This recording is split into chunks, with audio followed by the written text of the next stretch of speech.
বিশ্বাস রাখি আমি একজন মানুষ। এই মানুষ হিসাবে আমি একজন কৃষকের ছেলে। এই কৃষকের ছেলে হিসাবে এই তৃণমূলের মানুষের পাশে আমি থাকতে চাই। আমি একজন ক্ষুদ্র ব্যবসায়ী ছেলে। আমি একজন ক্ষুদ্র ব্যবসায়ী ছেলে হিসাবে এই মান্দারি এলাকার সকল ব্যবসায়ীদের পাশে থাকতে চাই। আমি একজন ছোটখাটো রাজনীতিবিদ। আমি এই রাজনৈতিক কর্মী হিসেবে এই অঞ্চলের সকল দল মত নির্বিশেষে সকল দলীয় নেতা কর্মীদের পাশে থাকতে চাই। আমরা যেন সমন্বয় করে আমরা যেন এখানে রাজনীতি করতে পারি, আমরা যেন সমন্বয় করে সমাজসেবা করতে পারি, আমরা যেন সমন্বয় করে এই দেশের মানুষের কল্যাণে কাজ করতে পারি, আমরা যেন এই একটা বিশ্বাস থেকে কাজ করতে পারি যে আগামীকাল যখন একটা ব্যক্তির মৃত্যু হয় তার মৃত্যুতে কখনো বলা হয় না সে আওয়ামী লীগ, বিএনপি, জামাত, জাতীয় পার্টি, এই কথাটা উল্লেখ করা হয় না।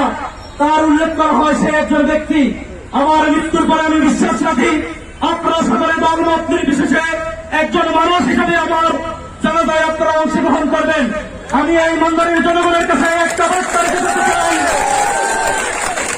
আমি এই মন্দিরের জনগণের কাছে একটা পাচ্ছে সম্পূর্ণ রাজনৈতিক মুক্ত একটা পরিষদ। সেখানে কোন ব্যক্তি বা রাজনৈতিক দলের নয়।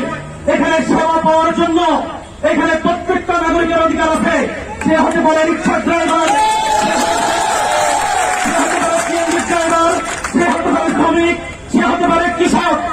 প্রত্যেকটা লোকের সেখান থেকে সুযোগ সুবিধা নেওয়ার অধিকার আছে। আমি এই বিশ্বাস থেকে আগামী 26 তারিখের নির্বাচনে এই এলাকার একেবারে গরিব একটা মানুষ থাকতে পারে, বিত্তবান একটা মানুষ থাকতে পারে, পেশা সংগঠনের একজন মানুষ থাকতে পারে, প্রত্যেকটা মানুষের জন্য আমি কাজ করব। এই বিশ্বাস থেকে আমি আগামী 26 তারিখের নির্বাচনে মান্দারি ইউনিয়ন পরিষদে ঘোড়া প্রতীকে প্রতিদ্বন্দ্বিতা করতে যাচ্ছি। আমি আপনাদের সকলের দোয়া এবং ভালোবাসার কাঙ্গাল। আপনারা শুধু দোয়া এবং ভালোবাসা